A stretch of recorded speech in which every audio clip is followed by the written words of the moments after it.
একটু ক্লোজ হন আপনারা।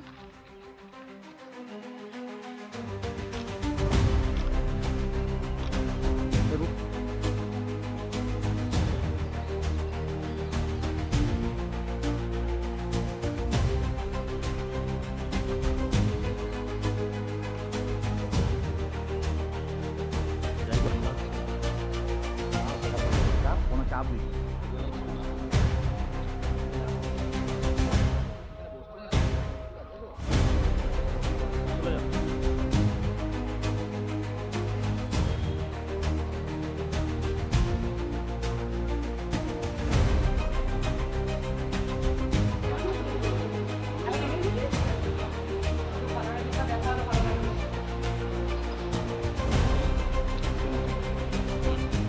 আজকে ডিস্ট্রিক্ট ম্যাজিস্ট্রেটের কার্যালয়ে এই কারণেই আমার আশা, সেটা হলো আজকে আমি আমার যে সরকারি পোস্ট হোল্ড করতাম, সুযোগ সুবিধা পেতাম, সেই জেলা পরিষদের কর্মাধ্যক্ষ পোস্টটি থেকে আমি রিজাইন করলাম।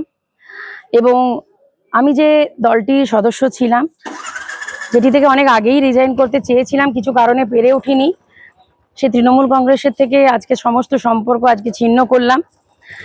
গতকাল আমার যে নিরাপত্তা রক্ষা বাহিনী আমাকে বিগত যে শাসক দল ছিলেন তারা আমাকে 7খানা নিরাপত্তা রক্ষী দিয়েছিল। 3টি হাউস গার্ড ছিল, 4টি পিএসও ছিল, কলকাতা পুলিশ স্পেশাল ব্রাঞ্চের 2জন, ওয়েস্ট বেঙ্গল পুলিশের 2জন। তাদেরকে আমি গতকালই মুক্তি দিয়ে দিয়েছি।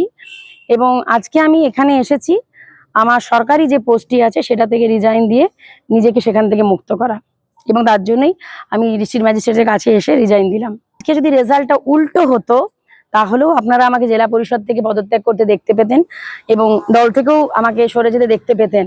কারণ একটাই কথা আমি মনে করি যে আমরা তো মনুষ্যত্বে মানুষ, তো সেখানে বিবেকের দংশনটা আমাকে কুরে কুরে খাচ্ছিল।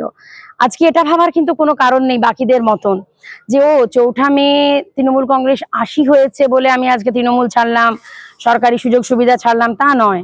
যদি এটা উল্টোটা হতো যে তৃণমূল কংগ্রেস 294টা পেয়েছে, আমাকে তবু আজকে আপনারা এখানে দেখতে পেতেন। কারণ ওই যে একটা কথাই বললাম, যে দলে আমি জয় শ্রীরাম বলার জন্য মহাকুম্ভে প্রয়াগরাজে যে বা অযোধ্যা রাম মন্দিরে যে ভর্ৎসনা হতে হয়েছিল আমাকে জয় শ্রীরাম বলে এলাহাবাদে প্রয়াগরাজে যাওয়ার জন্য এবং মৃত্যু কুম্ভ নয় মহাকুম্ভ বলার জন্য, তখন মনে হতো যে সত্যি কি আমি ঠিক পথে আছি। কারণ আগে তো আমি হিন্দু, তারপর অন্য কিছু। তারপরেও সবচেয়ে বড় কথা হচ্ছে আমি সব ধর্মকে সম্মান করি। আমি নিজে সনাতনী হিন্দু, কিন্তু আমার কাছে সব ধর্মের প্রতি সম্মান রয়েছে। কারণ কোনো ধর্ম খারাপ হতে পারে না, কিছু ব্যক্তি মানুষের চিন্তাধারা খারাপ হয়। এবং সেখানে আপনি জানেন যে হিন্দু ধর্ম হচ্ছে এমন একটি ধর্ম যেটা হচ্ছে আমরা সবাইকে ক্ষমা করতে শেখাই। তো আমি সেখানেও বাধা পেয়েছি। এবং সর্বোপরি যখন অভয়া কাণ্ডটি ঘটে, যেটা কি তিলোত্তমা কাণ্ড, এবং মাস্টাররা যখন রাস্তায় চাকরি হারিয়ে মার খাচ্ছে, সেই যন্ত্রণাটা সহ্য করতে পারিনি, বিবেকের দংশন কুরে কুরে খেত। তাই জন্য আপনারা দেখে থাকবেন, আমি এবারে নির্বাচনী প্রচারেও নামিনি।